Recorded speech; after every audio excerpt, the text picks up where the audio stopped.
So much has happened in the last couple of days. It Mm. is almost hard to keep track of all the things that are going on. In particular, some of the amazing excitement is about Tesla getting into the chip fab business. More excitement, of course, around FSD, as there has been and will continue to be. And then the stock kind of popped in the middle of the week, and I think that was around Optimus. We're going to cover all three of those subjects today with Phil Beisel, who is famously had, Mm. I don't know, jobs at little companies or unimportant companies in our industry, Apple, some Rivian company or something, Rivian. um, in in um, in a science. Is it computer science or do you call it engineering? What do you call what you did? I think Yes. it's just, yeah, yeah, I would call it. I would call it. Yeah, I mean, this is engineering management, engineering and engineering management. Okay. All The right. Okay. the All right. combination thereof. Yeah. Of, Yeah. Yeah. Well, okay. So let's. I'm not even sure which order to go in here. Let's start with something that's nagging. Well, that's a funny word that I use, nagging. The nag is gone, or not as bad as it used to be on FSD, and yeah, everybody's thrilled with that. yeah. Elon maybe got in trouble for saying that you could text and drive when that would be an illegal thing to do, at least in California. But you've pointed out that, or just discussed this a minute ago, is that there's a couple of little weird parts about Tesla right now, and a lot of people are commenting on the navigation. Yeah. And you yourself personally have felt like there's an unevenness in the speed that the car is going. Sometimes one speed, sometimes another in the same exact situation. So what do you Yeah. What do I the think? smoothness of the car, the safety of the car, all those things seem to be really, really solid now. What are you thinking about these kind of smaller, kind of irritating things? Well, I think it's just I'll call it evolutionary engineering process, right? I mean, what I've noticed in 14.2 versus 14.1, whatever the build, is that 14.2 kind of nerfed the speeds and generally speaking brought the speeds down. I think everyone has kind of recognized that. But I also feel like it's left us with some inconsistencies in the speed management that weren't there. Like on certain roads, it really brings the speed down. On other roads, it doesn't. I think it's more, I think the highway is pretty clean, uh, but non-highway roads are a bit unclean or inconsistent.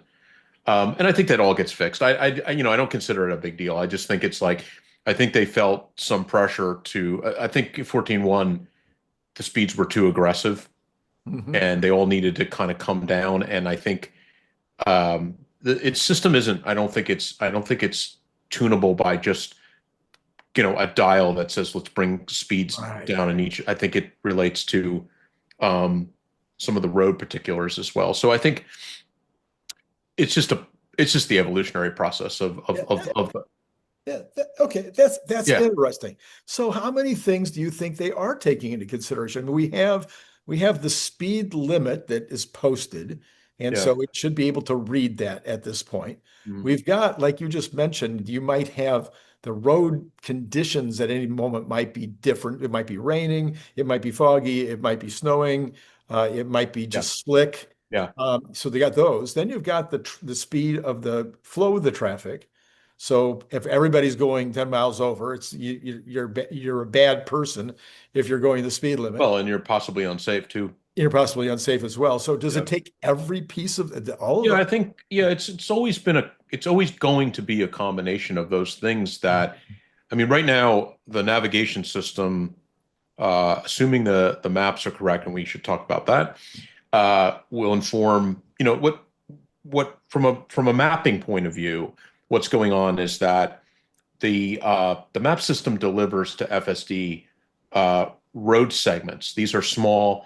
I don't know, necessarily think, depending on the map system behind it, the road segments are not necessarily like let's just say they're all at a quarter-mile segments, Okay. but they also can be segments to which the attributes change. So Mhm. you have a road segment. Let's say it's a quarter mile of a particular road that and they may have some attributes like this is a school zone, this has a speed limit, And also some of those attributes aren't fixed. They're also real time. Like this is the known traffic flow. You know, when you see like on a map, you see like segments that are red, Yep. orange, and green. You know, that's kind of real time information flowing into the map system from the cloud. So these segments have attributes attached to them, and that stuff goes into FSD on like a 30-second window of which it holds that kind of. I mean, it has the whole route that's been set. You know, everyone knows that when you start an FSD session, that you pick your destination, Right. and the first thing that happens is the map builds a route, and then the map delivers that route to FSD, or FSD demands that route, asks for that route from a separate system, I might add. Okay, it's important to recognize that the map system is separate from the FSD product. Right. And frankly, to be further clear, the map system is probably a different team inside Tesla than the FSD AI team, right? Maps has existed, pre-existed, part of the product, independent of FSD for a very long time. So it delivers these road segments with a certain amount of attributes, like it might know private communities. It might know that these are private roads, or these roads sit inside a gated community, or these roads lead to a gate and there's a gate. And all those attributes are in the map segments. So FSD can run off of that. All right. And so if that information is inaccurate or it builds a bad route, FSD gets bad data, you know, and if FSD gets bad data, then it does something wrong, and the user perceives it as an FSD problem because that's what their primary, you know, focus is. They don't recognize that it's literally a separate system giving the data. Now, obviously, it's all a Tesla product, and Tesla is responsible for it. But what I think is happening is we are seeing this is a very classic kind of evolutionary step in engineering where one product starts to really shine, the FSD product. It starts to really hone in on its purpose, and then you start to see the holes or the unevenness in other aspects of the system that before this you never really paid attention to, you know. And it's not as if you know, users use Teslas for years, and other cars too, because maps are always the thing that no matter what map platform you use, you'll hear someone say, I use Waze, I hate Apple Maps, or I use Apple Maps, I don't like Waze. And that's because every map system has a lot of errors in it, because there's just so much data to try to put in these systems. Sure. And there's so much data for a team to try to collect to correct the problems that it becomes kind of an overwhelming wash of data that are you know, things that are different from you know, ground truth, different from what the map has. Yeah. So, you know, years ago, before you had FSD, you might put in a route, you might go, why did it do that? Okay, I'll follow it. I won't follow it. And you never, you know, or you found a direct error in the map, like why, you know, there's no road here. Why is it turn, or why did it want to turn into a one, you know, a one-way road or something? And either you may have reported it, or you may have just worked around it, or you may not even have noticed it. Now, guess what? With FSD, all those things just come right to bear. You're like, wow, like I'm having trouble seeing why the system took a right turn down this road. So, you know, what's happening is that actually the goodness of FSD, the perfection of FSD, the progress of FSD is starting to unearth a lot of these other teams' sub-products that need some attention. Another example was that I saw recently was FSD said, hey, you know, you should clean your cameras. Oh, okay. And then I went into the system and I said, there's some thing in the software where you can look at the state of your cameras, and it's like, it's all okay. And I'm like, why does this system over here think there's a problem with the left front camera, and the software system over here doesn't? Guess what? Because they're not the same system. Yeah. You know, maybe a more obvious example is autopilot and FSD, or summon and FSD. Right. Park an FSD. Now FSD, uh, goes park to park, and you'll see that at the very end of its route, it will go in park. Hmm.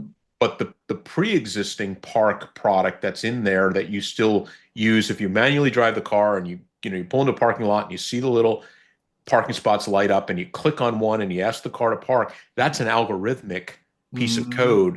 You might call legacy code that's in the system that's still, and so it'll back in and you'll see it, make a couple turns and it'll do its thing. That's a piece of code. And now, what's the future state of that? The future state of that is FSD will take over that Right. that action completely, and they'll toss that piece of code. Autopilot, as a general thing, will either disappear if it's not already, or it'll just be kind of replaced by FSD for a non-purchase product or something like that. Right. So you got a bunch of different, Randy, you got a bunch of different systems that have pre-existed FSD that need to come into their own goodness, because the holes in those products are starting to show. Yeah, and this one may not be the same kind of example, but you talked in terms of this kind of linearity of when we were in the green room, kind of a linearity of how the engineers need to attack these things. And of course, the biggest thing that everybody was talking about for a few days was about the vision picking up leaves and feeling like the car needed to slow down because of the leaves. So my picture of that was, we do want to slow down for the neighbor's dog, and it's really low to the ground, and it's an object, and it might be really small. It could be a Pekingese or something. We want to be able to pick that up, and before the enhancement of the ability of the visual aspect to be seeing even better than it had before. Before that was enhanced. Right. People might complain, hey, it didn't pick up that little dog. And then you enhance it, and all of a sudden it picks up way more than that. Is that kind of what we're seeing? Yeah, except in this case, that's within the domain and team of FSD. It's still within FSD. Okay. Yeah, I mean, I think what we're talking about, or just previously talked about here, was different parts of the Tesla ecosystem that, the average user makes no distinction of, I get in the car, I put in a destination, I hit go, and if the car takes the wrong turn, it's FSD's fault. Right. Now, it is FSD's fault at some level, or you might say it's Tesla's fault. Right. But what that user doesn't do is go, wait a minute, that's really the map system over here. If I had put this map route in independent of FSD, didn't turn FSD on, it would still desire me to take the wrong turn as the driver. So then you can isolate that problem and say, well, that's in the map system. Right. But I think what I'd say is kind of my impression of this is very standard behavior, that as one system has a dependency on another system and suddenly becomes front and center, it exposes the weaknesses or holes in another system that maybe the team knew about and didn't have the resources to fix. I mean, think of it this way. Imagine that the maps team is 5 people at Tesla. I don't know, let's just make it up, but I'm sure Tesla's pretty lean.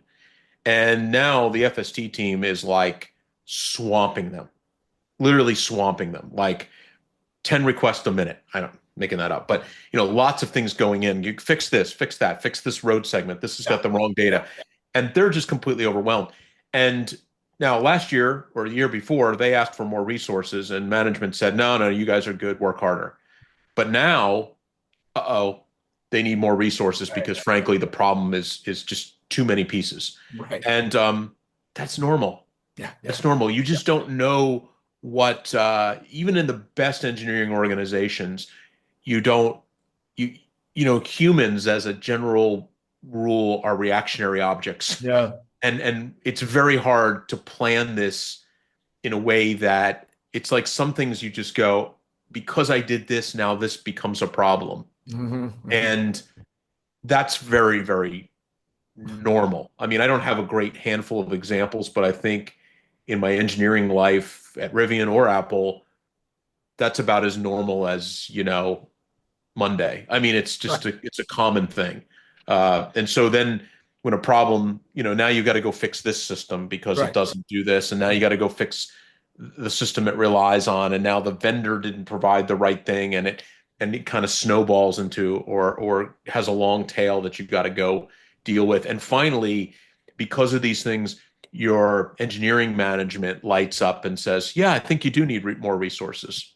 So, All right, let's take a hard right turn. And we're going to get to Optimus last, but let's take a look at what might be as big as Optimus, which is this whole idea that Tesla might be getting into the fab business and, in mhm. fact, might be taking those chips that they're going to make in the fab and putting them into space through SpaceX.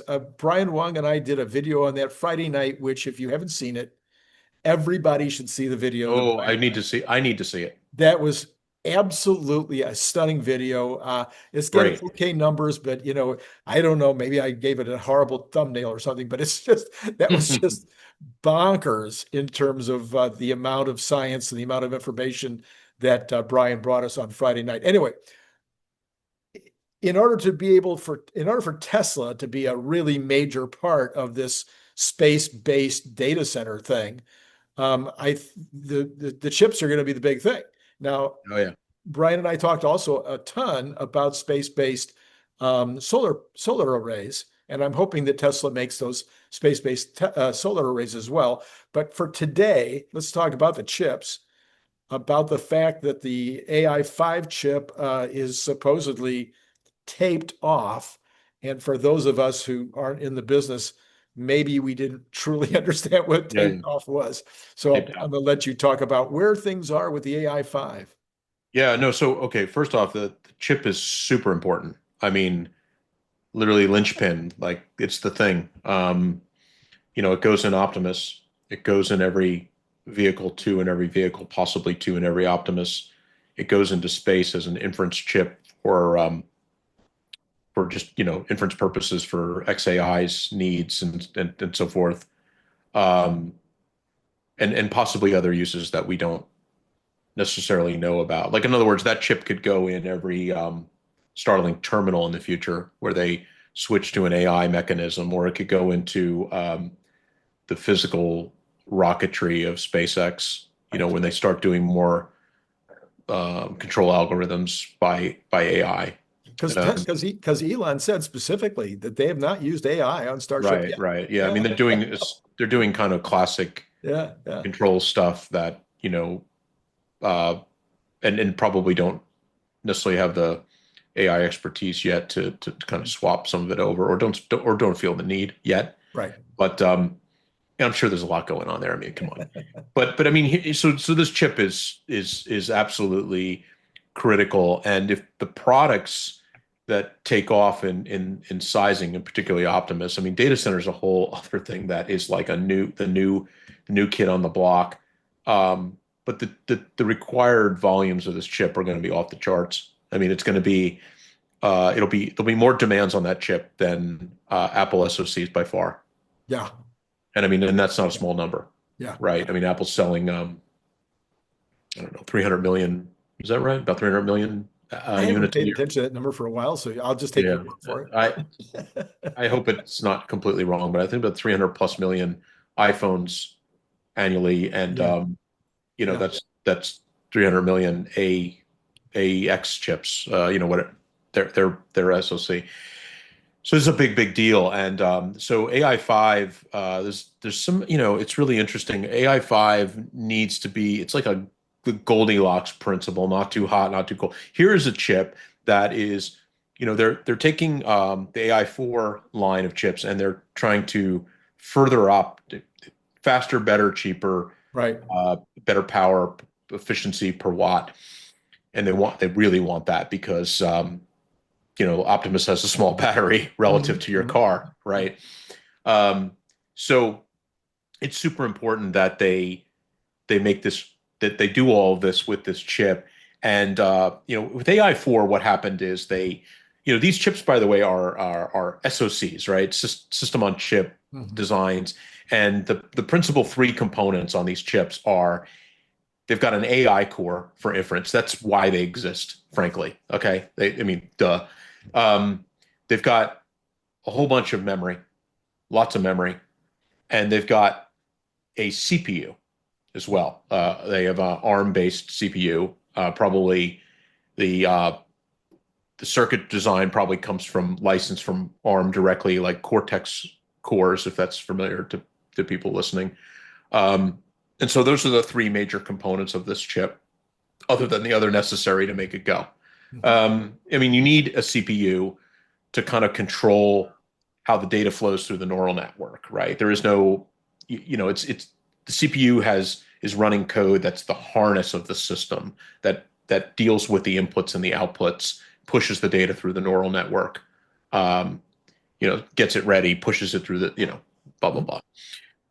And you've seen in AI4 that, Tesla did a first design of that, and they probably took most of the chip, they took the design kind of off the shelf from ARM, and then they added their neural cores, and they left in that chip all the unnecessary.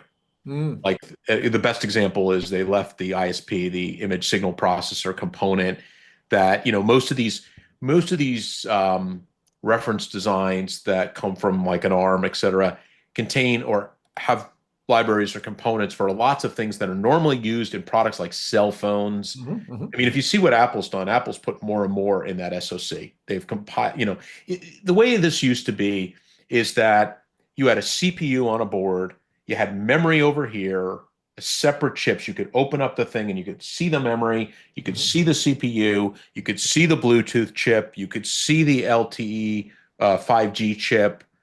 And now what's happened is they're like, let's roll these all into the silicon. And that the term that they use is SoC, system on chip, so that they take the memory and and why do they do this? Because it creates efficiency in the system. That memory over here that's accessed an immense amount has to travel into the CPU or the GPU of the chip, which means it's got to travel across an inch or two of physical board space, which creates latency. Right. So what you want to do is get it as close to physically as close to the processing as possible. Yeah. So what's happened here is they had an AI4 chip, which has a certain spec, has a certain power draw, has a certain efficiency. And they're like, okay, let's rethink this. Now that we're going to go into this business, or now that we have these big needs, let's rethink this and build this more purpose-built chip, and let's put more of our own IP in that chip. Now, there's a debate whether they are licensing ARM for this chip, or they've gone out and used the open source of the, I think they call it RISC-V or something. But irrespective of that, the team is now like making more fundamental decisions about the components, the circuitry in that chip. Like, we don't need an ISP. Let's drop it. Let's get it out. Now, why? Because every piece of that silicon that does not get exercised is waste. And it's significant waste. And one part of that waste is that it means that if you have, I don't know, certain number of millimeter area of that chip that holds the ISP, that's a place that can't hold, say, another couple cores of the whatever, some other circuitry, like more neural cores, right? And then they've got this other problem, which is they want to, in kind of chip terminology, they have like what's called a half reticle design, where what they're doing is the lithography machine wants to image up or light up something that fits in the standard reticle, the standard sizing. Because if you start to do double sizing, you have all these. It's a more expensive process. So I've heard that the Apple chips end up being double imaged, and this is a problem because it leads to a more expensive process, less yield. So imagine that you've got this platter, right?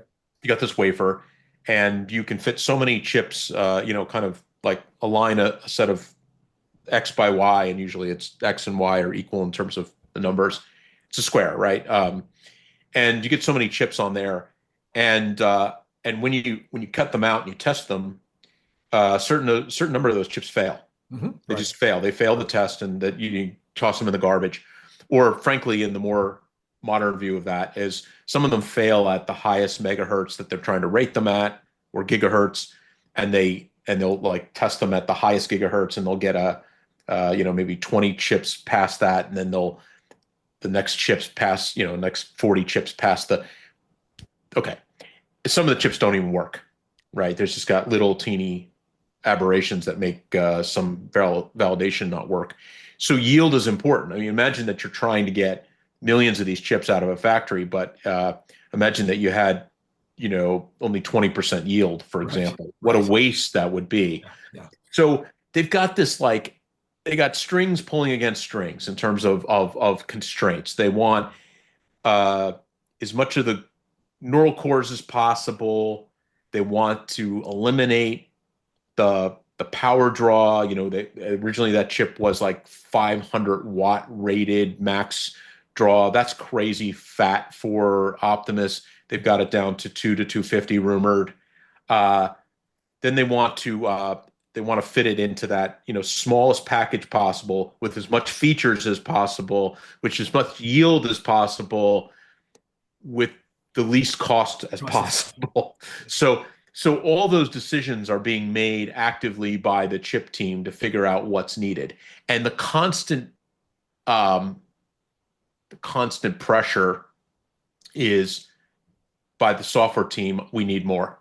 Right. The software team always wants more neural processing, higher clock rate, all that stuff. Right. Okay. So now they got this. They've got this chip, and it's ready to be taped out. So the term comes from years ago when they actually, you literally put your chip design on a tape and shipped it to the fab. Now, of course, it's all electronically transmitted and so forth. Now we heard from Elon about, I don't know, 4 weeks ago, 5 weeks ago. He said, "I'm spending all my time."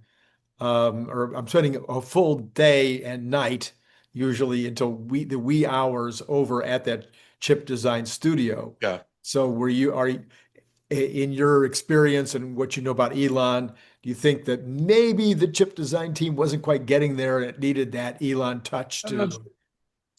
Well, I mean, I think it's sort of like the discussion we just had about maps. Frankly, it's like it's not that Elon ignored the chip team, but the chip team suddenly is like spotlight.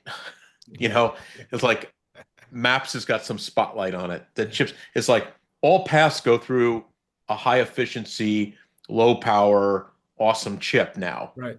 And it's not as if he didn't know that 2 years ago, really, but there's a million things that take priority, and there's only so many things on the priority list. So I think he's seen it as something that he needs to pay incredible attention to because what's really, there's two things going on here. Having the right chip at the right time to get the right yields and all of that is so important to the near term of the business, using like Taiwan Semi and Samsung. And then he kind of gets in that pinch mode where they don't have enough capacity to meet his demand, and then he starts talking about needing to build a fab or do some kind of more first principles partnership model. We'll leave that in a box.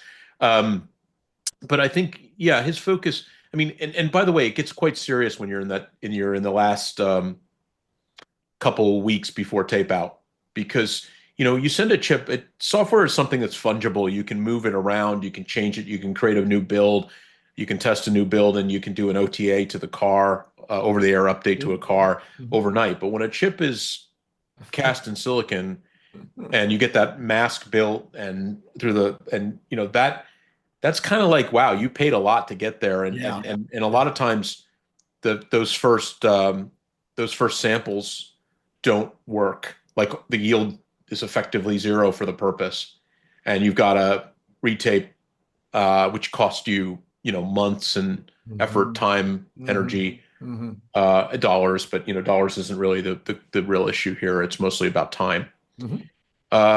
So he's, I think, very hyper focused on the process as well. Like not only do we have the right stuff in the chip, but do we have the right processes to have tested the chip so we could get it clean from a from a first production first samples. So they'll send it to the fab. Is it? I think it's Taiwan doing the first yield of the first runs of these chips, and then they'll get some samples out. I don't know how long that takes, frankly, but they'll get samples. They'll test the sample. When I mean test the samples, it's not for like, does the chip work?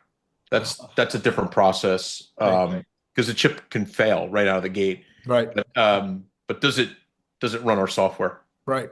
You know, so I think he's just very much like, I think Elon is both focused on the actual engineering process, like what goes into the chip and why. That kind of Sure. that great kind of interface between software and hardware, because that's what they get out of this. I mean, think about it. That's what they get out of this. They get Right. this very purpose-built design chip for Tesla AI, Right. which, Optimus and FSD are practically the same thing. Okay. So they get this chip that is tuned to that. But then there's this other part of the chip team which yields, there's a lot about the process of getting it taped out, tested, and getting the yields necessary. And I think that, it's a little bit more hardcore in the hardware side than it is in the software side, because mistakes are costly. And your work product goes into silicon versus just flash where you can, redo it. So yeah, his attention is on this a lot. And I think the other part of this is that he realizes beyond the necessity of volume of this chip for all his uses, from space to Optimus to FSD, that he needs to create a chip program that very quickly moves to an AI 6, an AI 7, an AI 8. He needs to get his team, frankly, as good as the Apple team. And the Apple Silicon team is outstanding. I mean, that's probably why you're going to see the new CEO coming. John Turner's coming from the hardware side, because the hardware has rocked at Apple for years. And he needs to get that team oiled up so that they are in the idea of, we're going to do 12-month turns. Yeah. And I think another thing is, people say, well, that's unrealistic. Look how long the hardware 4 to 5, AI 4 to AI 5 timeline is. How the heck? But I think what's happened in AI 5, it is the first of the series of chips where the team has brought to bear a lot of its own IP into that chip. In other words, what happens is, like with an Apple chip, it's each generation gets a couple more cores, a couple more this, a couple more that, more memory, more, and sometimes new pieces, new components. But a lot of it is just more of the elements that are already there.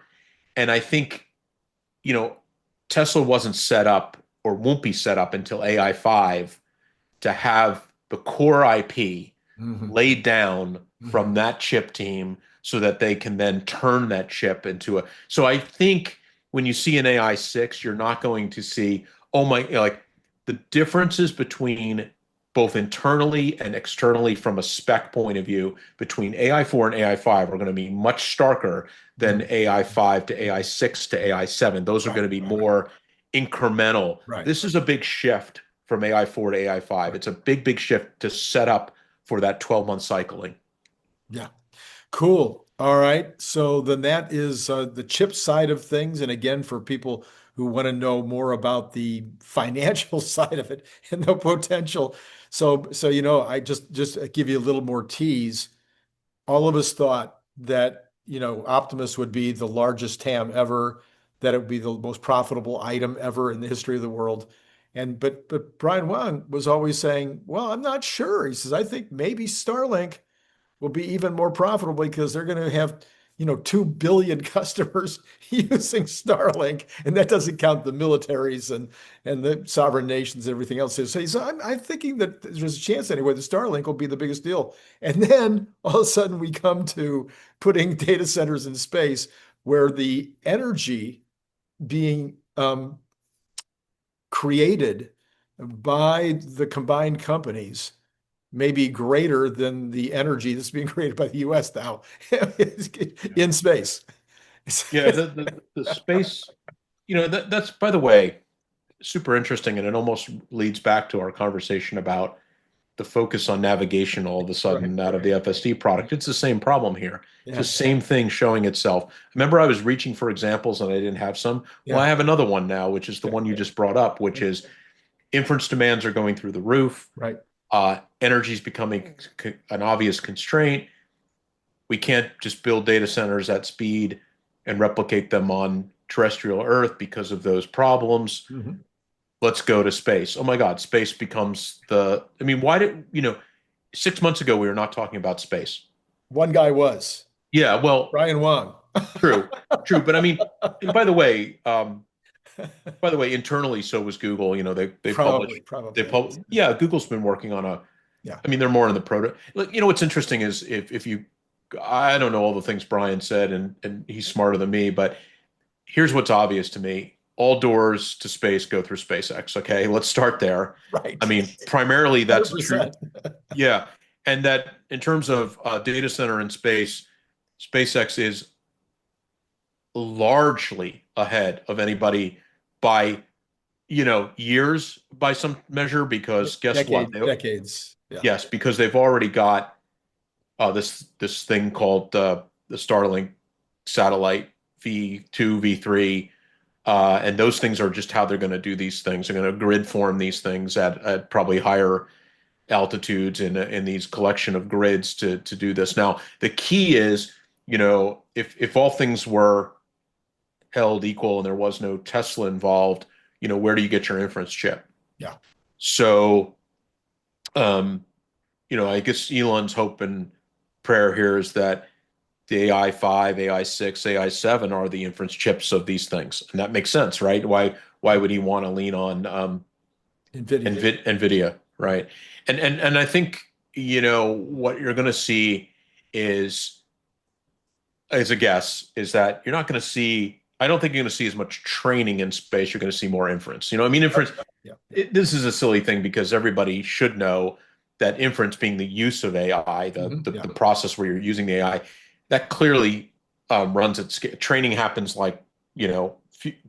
it's big and lumpy, but it's few and far between, whereas inference happens every time we use AI in any form, right? So all day, every day. yeah. And so having inference in some effective low Earth orbit configuration makes it available to Earthlings. Mm-hmm. That's a way of thinking about if you put these satellite, imagine you said, hey, I got a better plan. It's cheaper. It's better. I don't some space. Let's build a data center of some scale that orbits Mars, right? That data center could never provide inference to planet Earthlings, right? Because somewhere between the round trip time would be 8 to 20 minutes, depending on depending on the orbit lineup between the planets. So you can't do that. Right. But low Earth orbit, and that's, by the way, why are Starlink satellites only I don't know, I forget whether it's kilometers or miles, but only a couple hundred miles above our head. It's because the speed of light governs that's the constraint. Right. You want the low latency. Yeah. Lower latency. Yeah. So to your point a minute ago, I think that Tesla, for their own use, and for xAI's use, I think we'll hope that they can provide all the silicon, which is why they're going to do these fabs. Right. But I think, there's no reason that Google and Meta and every one of them aren't going to be coming to SpaceX and saying, we're going to buy our chips from NVIDIA, but we want to use your satellites to put them in space, because that's really the only way we're going to even be in the ball game. There's no way we can stay competitive if we're not able to use your launch system. Yeah, certainly from a launch mass to orbit, the door is SpaceX. It's really nobody else. Right. Probably the satellite the satellite build. It may Who be else can build it satellites? Yeah.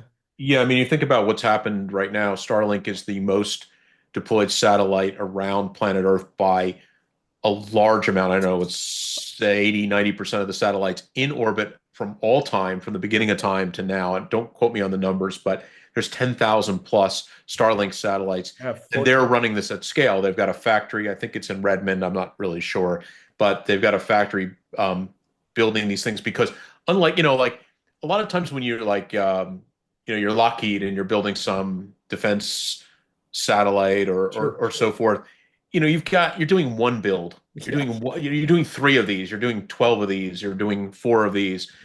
Starlink is putting, 20 something of those things in space with every Falcon launch, every week. So they've got to run they have to design and run a process for scale of satellite, right? And if you're going to put, I think the Starlink master plan is like 40,000 satellites. This is before we're talking data. This has nothing to do with data. This only has to do with comm. I think actually they might have reduced it because of the new ones being bigger, but originally it was Possibly. 114. I think it was originally 114,000 Yeah, I mean, satellites. it's on one level it's immaterial. It's this sounds stupid, but on one level we should all be impressed by the fact that there's a constellation of 10,000 satellites, by far the most Right. from a single company that creates a global in the sky communication system. Right. That's at one level we should be very impressed.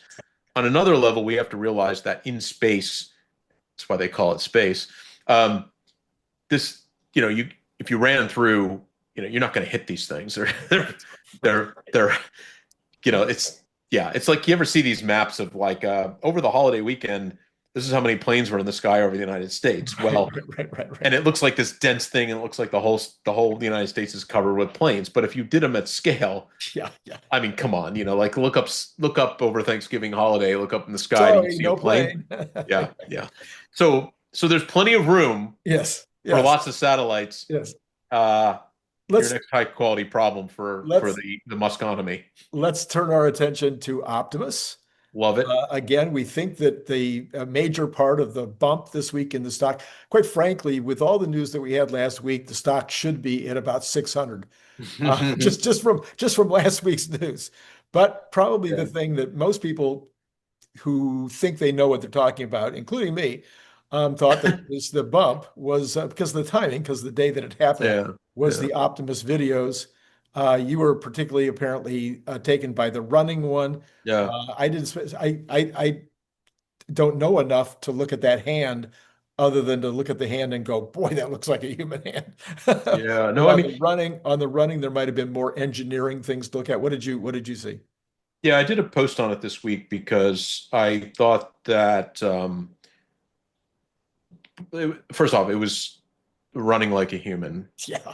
I mean, and literally running like a human, not like speed, like the whole gait, the way a human runs, and that's very purposeful. I mean, if you're going to build a humanoid robot you're going to want it to mimic the human biomechanics, because that's what we've evolved to. That's why we have 2 feet. That's why we have toes. That's why we have, all that stuff is well studied, well evolutionized process that's studied through biomechanics of why we run the way we do, why we swing our arms, why we do all that stuff for efficiency and speed and so forth.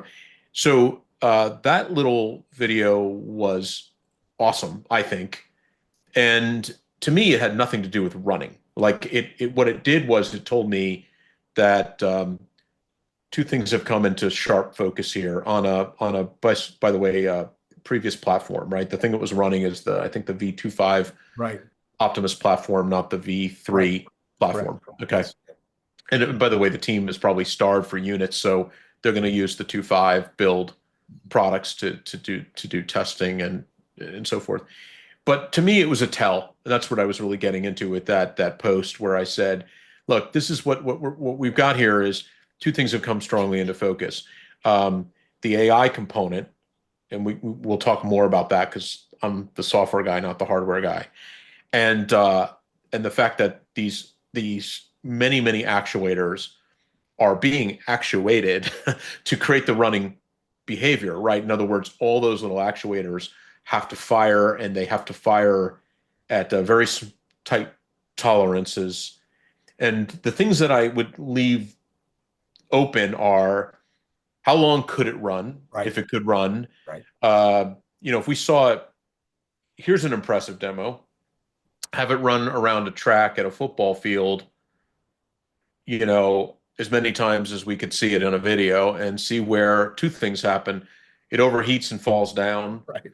or the battery runs out. Right.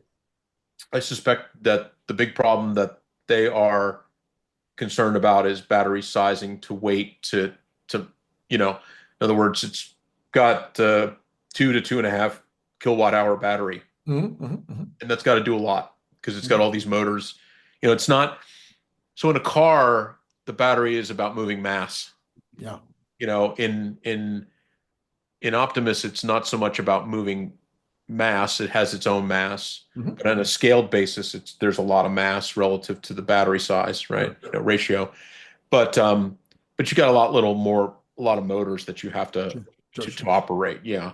So you can see that the team has matured to a point where they can actuate these motors, and minus the hand, because in that demo, really nothing has to do with the hand. Right. Let's leave the hand topic for something else, because Sure. I think and by the way, I think you can compartmentalize the hand, meaning 100%. it's a separate, call it a separate product that goes into you know what I mean? Yeah. Obviously, what you want from an actuator tech stack side in the legs, feet, is what you also want in the arms and hand. You're not going to have massively different designs. You want to collapse those designs from a hardware perspective to get economy of scale. But the software here, it's so I wrote that article, I think it's number 8 in the series, about magic of FSD, and that one's about Optimus. And what I was saying is that Optimus is FSD. I was, trying to lean in and say that, like, it is FSD. It's a slightly different problem in terms of its inputs and outputs, but from an architectural point of view, and it's architecturally the same product. Yeah. Okay. Obviously, the interior neural network mixture of experts, those experts apply to things like the skills of moving the hand and moving the legs, and it has nothing to do with driving a highway. Right. So from that perspective, they're different, but they are the same frameworks, the same platform. And what we're seeing with this puppy, this running Optimus, and frankly, other motion videos, is we're seeing a maturation of the process of the training process, and moving from imitation learning to reinforcement learning. So I can imagine a scenario here where the primary training for the running of Optimus, the run, was an imitation learning. It's imitating either video or motion capture from a human. Okay. And it does a pretty good job at that. But then the fine tuning thereof of that model, relating to things like balance and a bunch of aspects, stride length, things that may be outside the fold of the straight, are probably reinforcement learning cases. Like, I'll set you up on several runs that you want to maximize your speed to balance. I mean, I'm making that up, but some attribute trade-off, and in these cases you fail and get penalized. In these cases, you're rewarded through this reinforcement learning. So those processes, I think, are coming into some focus of maturation. And this is because we have at Tesla one AI team. And that AI team is responsible for both products, FSD, both autonomy products, FSD and Optimus. And this will yield great returns. Because if you think about your average car company, let's say Ford was going all in on autonomy. They're not, but let's say they were. They would be really focused on the vehicle autonomy problem. But here, Tesla's got this, it's called high quality problem of dealing with this thing with much more granular skills called Optimus. Mm-hmm. And they need to build an architecture that fits that, and that architecture yields benefits back to FSD. Right. So, I Right. mean, like you might say an example would be, oh, FSD suddenly in version 14 wakes up and can manage gates at garages. Right. Well, what is that? Well, that's a managed state machine of going from running on a highway to waiting for something to occur, to go back to, a driving state. And that's nothing more than some version of packaging skills like and sub skills of Optimus, from Sure. like extending your arm to get something out of a cabinet to putting it on the table, Yeah. or loading a dishwasher, unloading a dishwasher, and so what you see here is that the problems are becoming closer together. And as I've said before, FSD was the big leading product for their training of AI, because it's the fundamental problem right in front of them. And Optimus was like the next project. But as Optimus starts to mature, it's going to kind of swap out. Optimus is going to look like the bigger of the two problems, and things that they do on the architecture of Optimus are going to yield benefit back to FSD. Right. Right now, it's more like FSD is informing Optimus. The future is Optimus informs FSD, but they're the same team, so they're building the same product.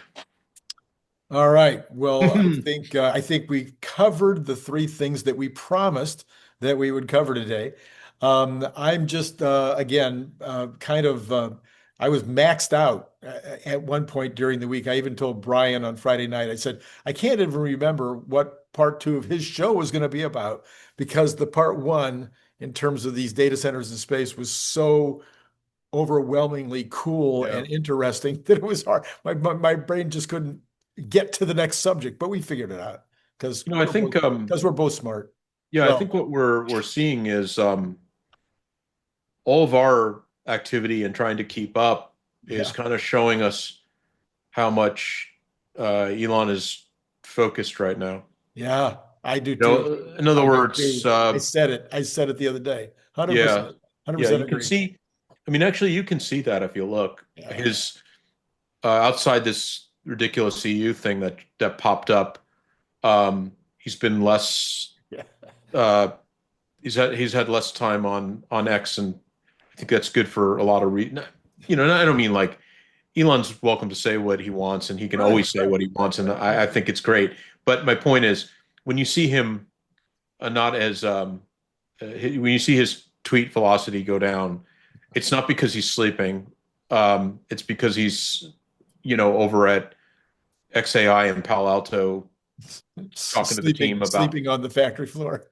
Yeah, literally. I mean, and so, the velocity, the crazy thing about this, Randy, is I watched this interview with Rogan and Jensen the other day. And one of the things that was a great takeaway, not surprising to me, but maybe surprising to many people, is that Jensen's main motivator is he wakes up in fear every day about being, that's kind of cool. I mean, what I mean by that is not that you want the man to be stressed every moment of his life, but that's what motivates the man. That's why he's been there 30 years as the CEO of this tech company called NVIDIA. And in a way, you can kind of draw a straight line to Elon and realize that, Elon doesn't wake up every day thinking, gosh, things are great. He wakes up every day going, there's so much to do. I do think it is very different with Elon, based on my research over the years. Yeah, a lot about his personality. That he does not wake up in fear. And Jensen, God bless him. He's such an optimist. It really surprised me when he said that. But I think I think Elon wakes up in sort mode. He's got this, this huge, all of his everything's open. All of his files are wide open on the same table. Yeah, he has which one do I go to next? Right. I think I think what I meant is both of them are maniacal Oh yeah. minds, and and that it's not by accident that two random people just showed up as Right. leaders of their respective companies. It's because of these people, their leadership style, their personal attributes, um, that lead to the outcomes. Yeah. And Elon, if NVIDIA has 10 things on its plate, then the Muskonomy has 1,000 things. So um, there's a bigger brain at work here, and and that's self-imposed, right? I mean, Musk could say, "Geez, I don't want to do Neuralink. Why did I even bother with the boring company?" But he sees this big thing, and I think that the stress or the focus is, how do I sort those, as you just pointed out, how do I sort my priorities today to make dramatic progress in an area and not be inattentive to another area. Right. Right. Yeah. Because you can see that, look, he's a human. He has so much capacity in that gray matter. Right. And if you wondered, like, well, why is it the AI team, the chip team suddenly getting all the energy? Because he probably realized the chip team needs Needed all that attention. energy. Right. He's attention focused. Like it's a little bit about what needs your attention and when 100%. and how much of it. And he's got that. He's good at sort. What did Jensen say about him, which is interesting? He said he's not a multitasker. He had a different term for it. He said that it's not multitasking. It's like Rapid. Jensen said it. I've been saying for years that I'm not a multitasker. I can't multitask at all, but I'm a rapid serial tester. I think that's what Jensen said about Musk, is I that, think a lot of entrepreneurs are that way. It's yeah, rapid serial it's like people have said about me as well as Elon having all those tabs open. I mean, I have two different browsers open with yeah. tabs at all times, and But sometimes one of the browsers will have 20 tabs open. yeah, And and the thing, other people that would drive them nuts. They wouldn't know what to do. They only have one tab or two tabs open at a time.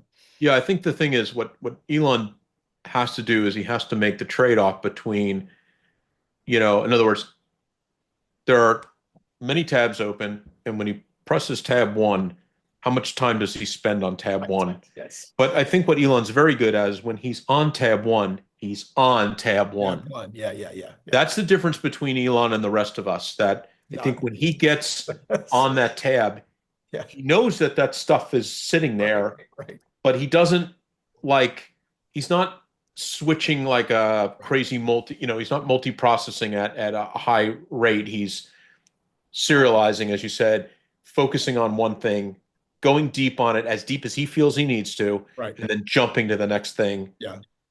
and so forth. And that's why he is who he is. I think so too. I think the focus is the big difference. My partner for 29 years was the guy who had the focus, but he didn't have the task variety. Yeah, So yeah. you could barely even get through to him when he was focused on a project. In fact, if you did at certain times, he would like, whack you and tell you Right. to get out of his office. But Elon having having both of those things the way that he does, and I think it's also uh, people talk about his memory that he once he learns it, he's learned it. Well, yeah, that helps a lot in context switching fast, right? Yeah, heck yeah. Because if you're trying to like equate it to a processor, you got to load back your previous state if you're Right. doing that, and you have to kind of go, well, okay, where do I need to restart? I got Exactly. to catch up. So if you jump between tasks too quickly, you got a lot of catch up to do. If you're not, I think Elon has limited catch up Right. required to get back into it at a deep level. And that's a primary difference as well. It's like, not only can he get focused on a thing, but when he joins back into that thing, He's already. he has that memory is kind of there, and so he remembers those conversations he had, and he can pick up where he left off without a lot of So what were we doing here? Kind of, Yeah, right, exactly. yeah. I mean, I've seen plenty Please of, bring me up. Please bring me back up to speed. right. Yeah, I mean, it's it's his version of bring me up to speed is what's changed since I've been there. right, It exactly. isn't remind me why I'm even here, Yeah, which I've seen in too many lesser mind management programs. Some senior manager will come in a meeting and go, so what were we talking about last week? Elon doesn't do that, I'm sure. right. He comes in and says, given what we were talking about last week, where do we make progress? What are the main topics that we have to deal with this week? That's his. Yeah, and then one last thing I want to talk about really briefly here is everything that we just talked about is relevant to the book AI Rising. And people who are still wondering whether they should buy it or buy it for a friend or buy it for somebody they care about, as I like to say, just only buy it for people you care about. Don't buy it for anybody else. Yeah. Is that the foundational principles that are underlying everything that you and I just talked about is what's in the book. Yeah. And so for people to get those foundational principles, and also the even bigger issue besides foundational principles is the idea of fitting into the future world, Yeah. whether that's your job, whether that's the way you manage your finances right now, your investment plan, all of that is all going to be around this AI thing, and people need to get up to speed on it. Well, it's super important to me because the the fear points or the anxiety points I have in my life have to do with my children. Yeah, So I have one child's in engineering university, studying biomedical stuff, and she's flat out. Like she's running flat out. She's in exams right now, and I saw her last week, and I gave her one of the books. yeah, yeah. My other child is graduated and is doing engineering work, doing architecture design stuff, and I gave her a book. And I was thinking that the most ironic or funny thing about it is it's almost like what you have you should put on pause and read these books Yeah, because your life, more than my life, your life is about what's in those books, in terms of how it has an impact on your life and from a quality of life to a career mhm. point of view. And I told my girls AI is something you need to lead. You need to be on the leading edge of, and not coming in or frankly never finding yourself in a position of rejecting it. Right. And I think the book does a really good job of presenting like what those future states, and it gives you some confidence that a lot of people that reject things, it's because they are unaware. And once they become aware, they have more confidence Yeah, about the thing, and then they're more about like it's okay. yeah. I mean, I tell people all the time, I said, don't sit there and tell me, oh, we're screwed. AI is gonna. Right, Uh, right, right, right, that's right. that's clearly the wrong way to look at it. The right way is how are you part of that? Yeah, yeah, yeah. And for my own kids, my own family, I'm trying to get them to understand why they need to lean in on it, and not to lean back or reject. Right. And I think the book helps there. Okay, then, Phil, as always, fantastic to have you on board. People should follow him on X because every once in a while we don't talk about what he puts on X. So, yeah, so you need to follow him over there. Yeah. And to all of you out there, it has been great talking to you.